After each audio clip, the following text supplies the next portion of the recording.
Oui, bien sûr. On avait une grande ouverture au séminaire finalement, surtout pour ces questions-là notamment. Et je me rappelle que Cardin est venu au moins une fois, si pas deux, quand j'étais au séminaire, pour donner des conférences.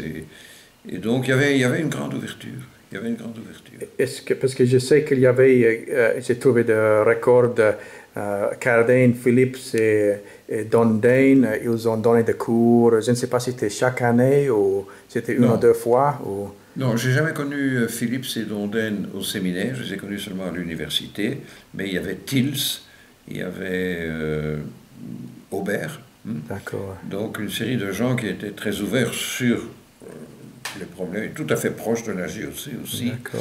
et donc on se trouvait dans une atmosphère qui était tout à fait Et qui sympathique. était le directeur du séminaire à cette époque? J'ai oublié son nom. C'était l'évêque de Bruges. Il était... Non, ah oui, Monseigneur de Smet, il a été au grand séminaire, donc quand j'étais en théologie, mais avant ça, il y avait un autre, je ne sais plus comment il s'appelait.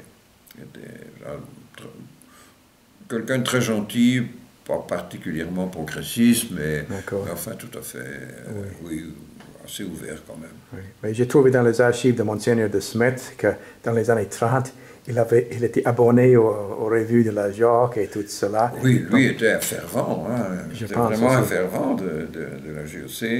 Oui, tout à fait, tout à fait. Oui. Et Tils, comment tu vois Tils par rapport à la Jacques?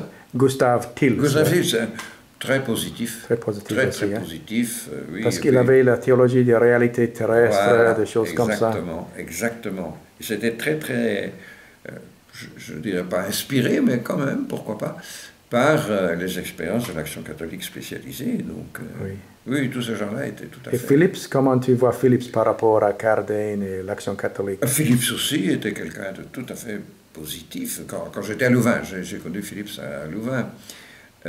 C'était tout à fait, oui, tout à fait dans une ligne très positive. Parce que j'ai trouvé, la première chose que j'ai trouvée sur Philippe, c'est 31, il était à Rome à cette époque, et ils ont fait le premier pèlerinage de le JOCF, ou le VKI, et c'est lui qui a accueilli le pèlerinage VKI en 31.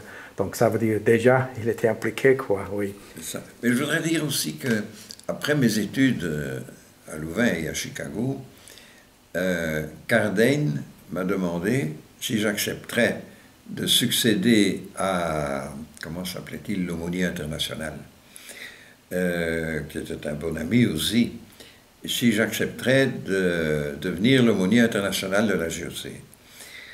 Alors moi, évidemment, j'étais assez ému par cette proposition.